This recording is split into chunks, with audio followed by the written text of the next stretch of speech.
Or if you buddies. When I was living in Indiana, our viewing area went to Southwest Michigan, and my main lead was sent to Michigan, and I loved it because it was beautiful, but every day, it's better than it did before. Some as much as possible. It was true. It's a South Bend, and local was always within 10 minutes. I think so because my sugar.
Good morning, everybody. Before we start, let me first offer up our prayers for all of those people in Miami as they're still in the middle of a search and rescue for the condos that collapsed in Miami Beach. We're going to continue to keep them in our prayers and hope for the best. And I know Governor DeSantis and his team are working right now. First responders are doing the heroic things they do to try to see if we can save lives, but ultimately to recover any bodies that there are there. So keep them in our prayers. Today we are here with the Doctors Caucus to talk about something we've been calling on for a long time, and that is demanding actual accountability and demanding that Speaker Pelosi hold hearings to investigate the origins of COVID-19. For more than a year now, House Republicans have been making these calls as we've heard more and more reports and evidence mounting that this evil virus may have started in the Wuhan lab. In fact, as more emails become uncovered, that evidence grows daily, and yet Speaker Pelosi still refuses to hold a hearing on the origins of COVID-19. Why would Speaker Pelosi want to try to cover up for what China did? We know the Chinese Communist Party lied and withheld information in those early days, and I'm sure beyond, on what happened, what was going on in that lab and around Wuhan, and ultimately was spread throughout the world. Here in the United States, we've had over 600,000 deaths, nearly 4 million worldwide, and yet Speaker Pelosi still refuses to hold a hearing into the origin of this virus. Well, House Republicans are not going to stand idly by. Next week, Republicans on the Select Subcommittee on the Coronavirus will be having a hearing into the origins of COVID-19. That'll happen here on Tuesday. We've invited many respected doctors, scientists, as well as members of Congress who have been investigating this on their own to come forward and testify.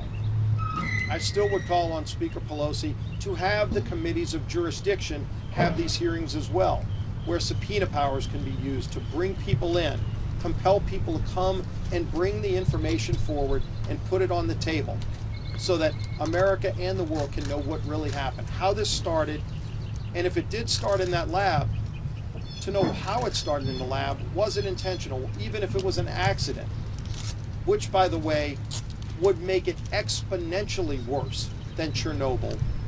But if it did happen by accident, we should all be demanding answers to how we prevent this from happening again. And so as Speaker Pelosi refuses, we're going to continue as House Republicans to demand those answers. And along with the Doctors Caucus, I'm proud now to introduce our conference chair, Elise Stefanik. Thank you so much, Steve. The evidence is clear. China lied and Americans died. House Republicans want justice for the American people. We want transparency for the American people and accountability for the more than 600,000 Americans who lost their lives from the COVID-19 virus. That starts with a full investigation into the Chinese Communist Party's role in this public health and economic crisis. Yet Nancy Pelosi and House Democrats continue to stonewall our efforts to investigate the origins of COVID-19, even in the face of mounting evidence each and every day. Why is that? Why would Democrats not want to investigate the origins of this deadly virus and follow the trail of evidence that leads us directly to the Chinese Communist Party? Every American, every community across this country has suffered this past year, and they deserve to know the truth about the COVID cover-up, and House Republicans will not rest until China is held accountable for their role in the COVID-19 virus outbreak and the cover-up which hurt the entire world.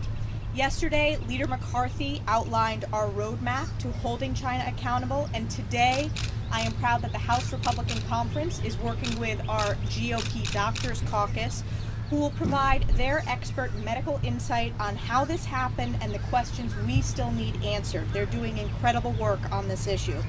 I am proud to introduce my good friend, one of the co-chairs of the GOP Docs Caucus, Dr. Mike Burgess from Texas. Thank you, Chair Stefanik, and thanks so much for setting this up with Scalise. This is so important. You know, you think from the perspective of whether it be a public health official, primary care physician, a nurse in your community hospital, or even just as an average American citizen, how frightening to be faced with a new illness about which no one seems to know anything. And every day that you delay getting information about the natural history of that new disease, people are put at risk, and in fact, people die. Look, Congress has an obligation here to exercise its due diligence and to provide answers to the American taxpayers. It's American taxpayer dollars that have gone to fund the World Health Organization, some $4 billion since 2010. China, I suspect, a tiny fraction of that amount. So we do have an obligation to get to the bottom of this, to get the answers. But this is the World Health Organization, the very same organization that just took China's word for it that nothing was wrong. So discovering the origins of this virus is not about pointing fingers, it is about saving lives. And it is a necessary step to ensure that we can prevent a future occurrence like this from happening. So we're just supposed to take China's word. Nothing to see here. Just move on. As a bit like accepting the word of Winnie the Pooh that he's going to guard the honeypot, right? So in 2006, I had the opportunity to go to the World Health Organization, visited there myself. I came back and talked about it on the House floor here. You'll remember that was the time Secretary Leavitt, President Bush were very concerned about an outbreak of avian flu, bird flu. When I spoke about this on the House floor, I said, and it's just as important now as it was 15 years ago, countries need to know that they are not able to simply hide a problem, and that officials at the World Health Organization consider this, then bird flu, now coronavirus, consider this to be a reportable illness with or without the permission of the host country. And that's absolutely critical if we're to get the upper hand from a public health perspective. The World Health Organization has an obligation to us, the American taxpayer. I remember on that trip to Geneva coming away thinking that, you know what, if it wasn't for the CDC embedded in Geneva, the detailees from Atlanta in Geneva, the World Health Organization really would have very little to offer as far as protection for American citizens. It's time for them to step up and do the job that they have been asked to do. It's a pretty simple step, and it's not too much to ask. I'm now pleased to introduce my good friend from Pennsylvania, Dr. Conf.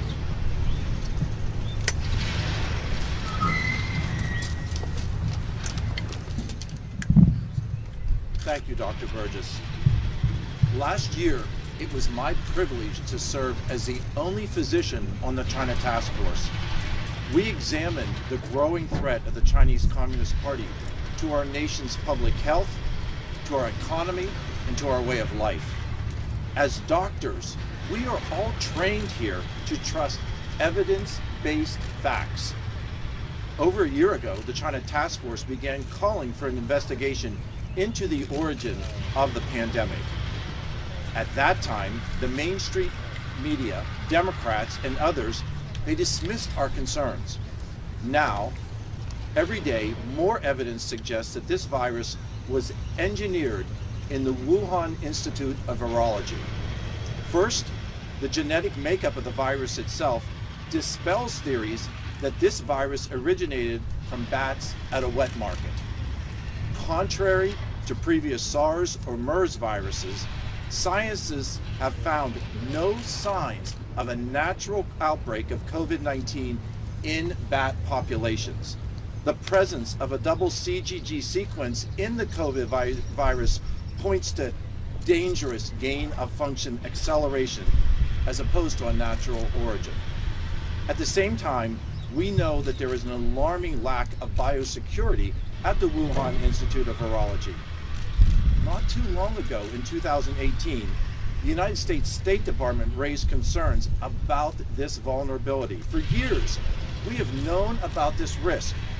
Just today, the Wall Street Journal reported that Chinese scientists directed the NIH to delete gene sequences of early COVID-19 cases from a key scientific database. This obstructed Americans' research. At this point, all signs point in the same direction. Now, after lives and livelihoods have been destroyed, we must demand answers. Who are we going to trust? The Chinese Communist Party or the facts? We must demand transparency, and we must seek justice. The Doctor Caucus present here today continues to ask these questions. And this spring, Energy and Commerce Committee Republicans opened our investigation and have been conducting a robust review of this pandemic's origins. Understanding how the pandemic originated is one of the most critical public health questions of our time, especially as we seek to prevent future pandemics. On Energy and Commerce, we've already requested information from the NIH along with many others, about research participants and collaborating organizations. As Dr. Brad Wenstrup will discuss in just a moment, gain-of-function research can be incredibly risky. It alters organisms to make them much more harmful and even more deadly than COVID-19. We should not be sending any NIH funding or any federal grant money to malicious governments. It is time for the NIH to be transparent. Lives and livelihoods are depending on our work, and we must get to the bottom of the virus origin. To continue the discussion this morning, it is now my privilege to introduce my friend from Ohio, Dr. Brad Wenstrup. Well, first of all, thank you all for being here today. It's extremely important that we have this conversation. You know, I think as you look at the topics at hand today, we have a concern about genetic engineering and a concern about political engineering. And the concern that the United States and the world may have been victims to both. Let's go back to 2012, and there was an article in the American Society for Microbiology. In October 2012, it was reported recently by Weekend Australia. And it was a conversation with Dr. Fauci on gain-of-function research. And they proposed the notion that it's unlikely but conceivable that there could be a turn of events where a scientist becomes infected with one of these viruses, and it could lead to an outbreak and trigger a pandemic. And given that possibility, the question was posed to Dr. Fauci, should the initial experiments have been performed and or published?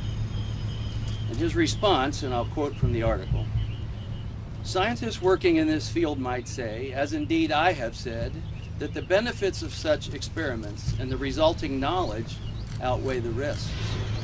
Well, I think many people around the world today may disagree, especially after the pandemic and all of its misery.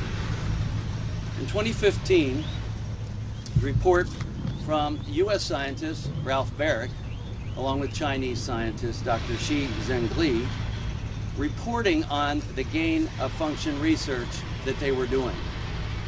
The United States put a pause on it. China continued with it.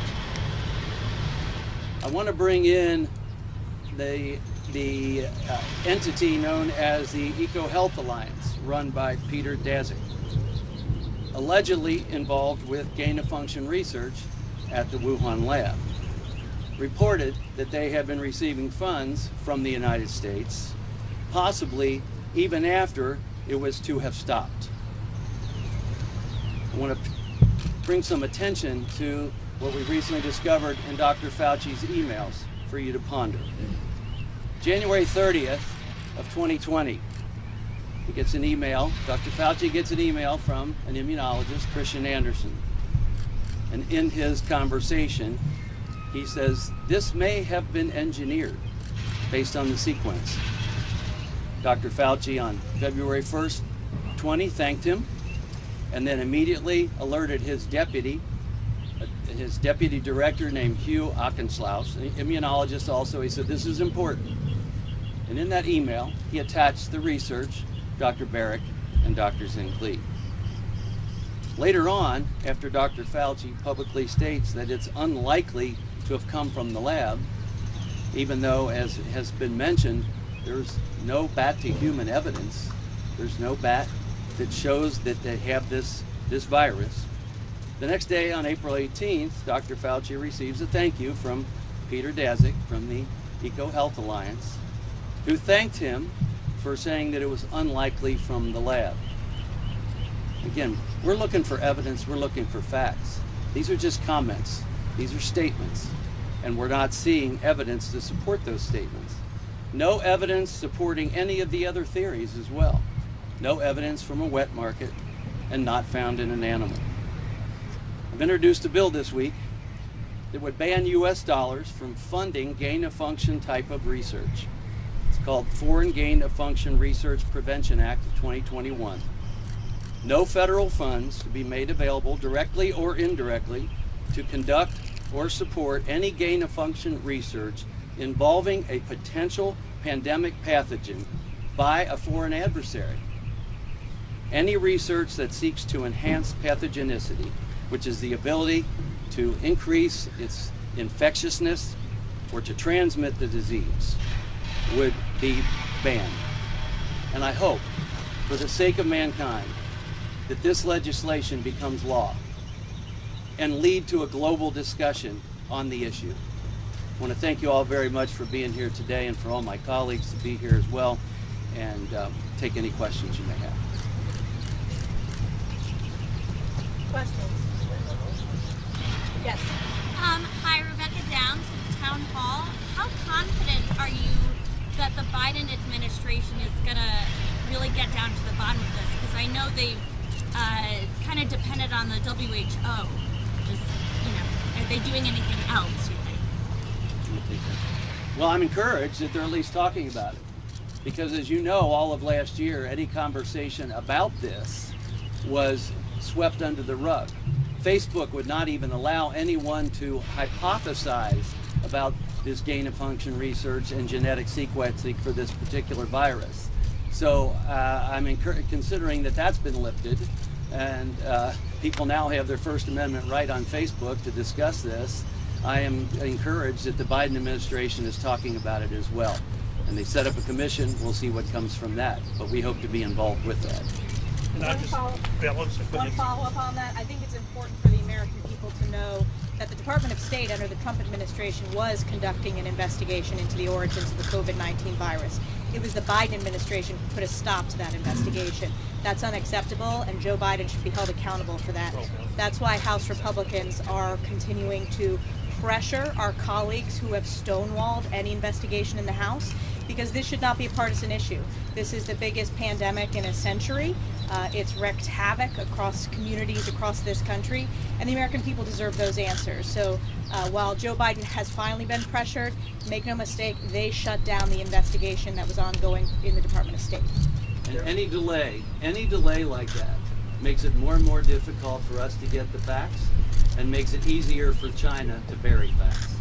There is one real concern we have with action President Biden took, and that is he started funding the World Health Organization again after President Trump had cut off the funds when it became clear that WHO had basically started colluding with China, regurgitating their false talking points. It was the WHO early off that said it cannot be transmitted from human to human.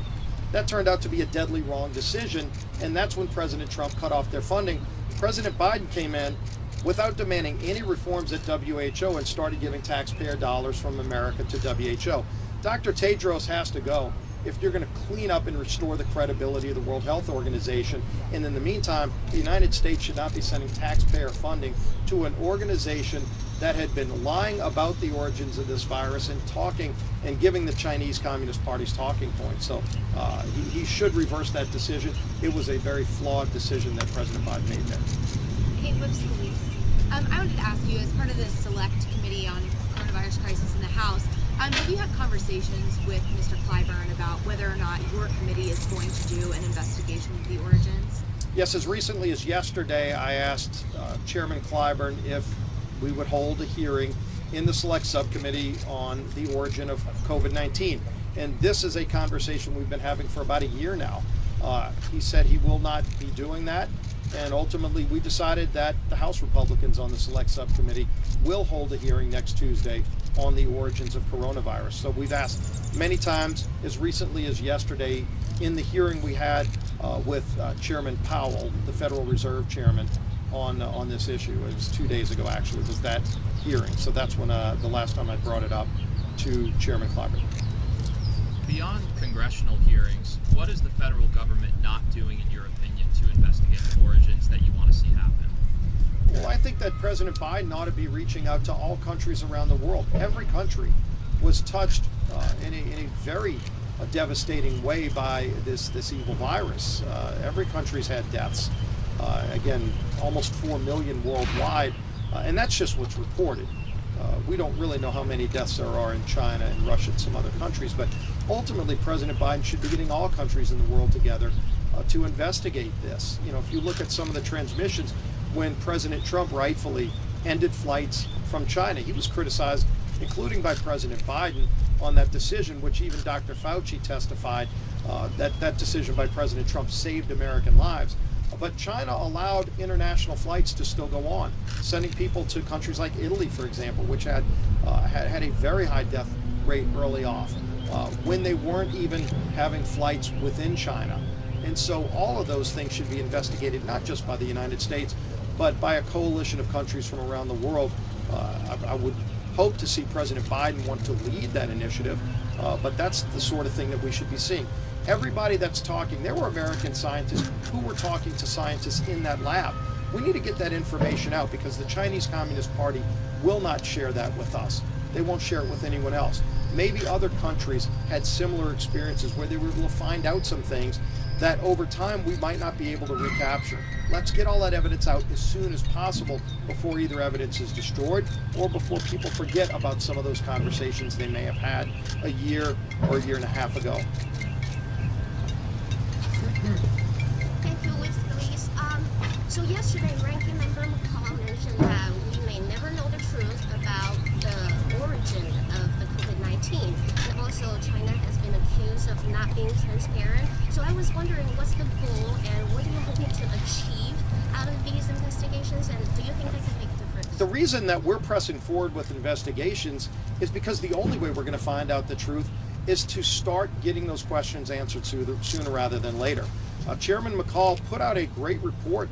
We've got a few members of the China Task Force here today. That report had some really powerful information, but there's more that we keep finding out. The emails that were recently uncovered that came out after the report raise actually more questions, but the sooner we get those answers, the more likely we're going to be able to find out the truth, because again, it's harder and harder to recreate what happened that day or those weeks and months in advance of what the outbreak started from, because more of that is being concealed by the Chinese Communist Party.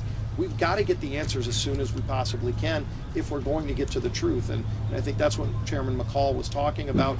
And Chairman McCall, by the way, will be one of the people testifying at the hearing that we're going to be having on Tuesday on the origins. And he will be presenting some additional information that the China Task Force has uncovered. Yes, sir. If I can add something to that. Most of us here as physicians, I've served on our Board of Health, but all of us have been involved in one way or another at some time with public health. And you cannot just sit back and say, oh well, who knows? You have to dig in. If you are going to solve a problem, if you are going to prevent further spread, if you are going to find out where something came from, you have to have all the facts and all the data. So it's an obligation to, and as far as I'm concerned, in the area of public health, that we continue to dig.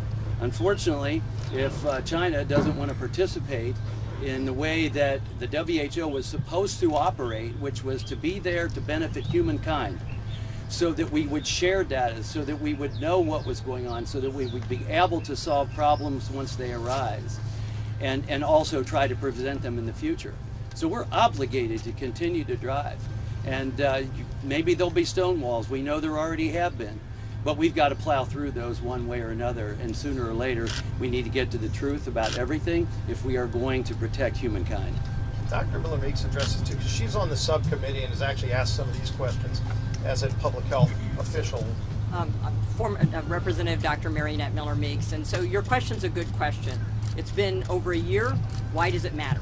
It matters for public health. It matters for national security.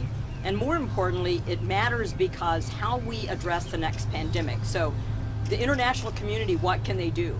They can set up laboratory standards. So we know that there were safety breaches within this laboratory. We know that there was a level 4 biosecurity. Were they doing research in a level 2, not a level 4? So it's up to the international community and the WHO to help implement those standards across laboratories and what kind of research can be done. So that's why it's important where it came from. And then transparency. If there is an outbreak, if they're doing research on certain types of biological entities, viruses or bacteria, what standards are there for those laboratories, for transmission, for availability of information? If there's a leak, if there's an accidental infection of a member, a scientist, what's the international community's response to that, and what are our requirements for transparency? That's why it's important That's why the WHO needs to be involved. That's why international communities need to be involved as well. As well. That February 2nd date that was referenced by Dr. Winstrup really stuck out in my mind, because that was on the same day, I believe, that we had a member briefing on this issue, and we were assured by leaders in public health, and you would recognize the names if I said them. I'm not going to, but look, SARS in 2003, we beat it. We beat it without an antiviral. We beat it without a vaccine. We beat it with public health measures, contact tracing and quarantine, and public health can take care of this problem as well.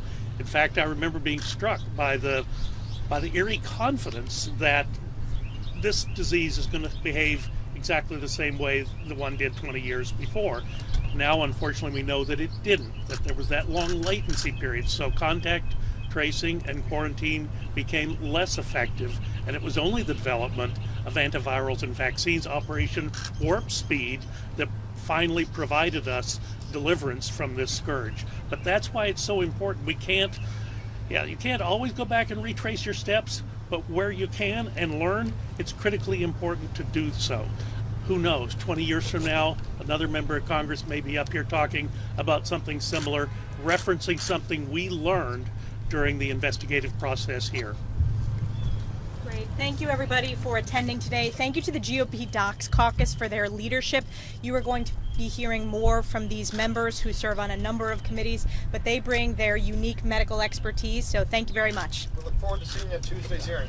Whip Scalise, do you want to comment on Speaker Pelosi announcing the House Select Committee to investigate January 6th? Well, again, they were trying to get a bipartisan agreement. Yeah. Thank you. The intent was to get a bipartisan agreement, and obviously if you look at the September 11th Commission, they looked at so many things that led up to the day of September 11th and that tragedy, because it wasn't just a one-day event. There was a buildup where there were terrorist organizations that had been plotting that for months and years. In fact, there were attacks on America, including the World Trade Center, years before, and they looked at all of those things.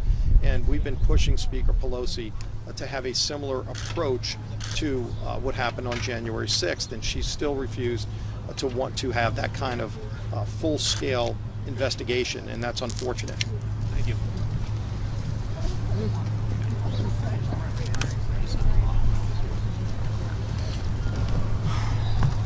See you, Manny. Okay. Sorry, I wanted to say hi. I came out earlier because I'm the first presser, and then I ran inside because there was another event.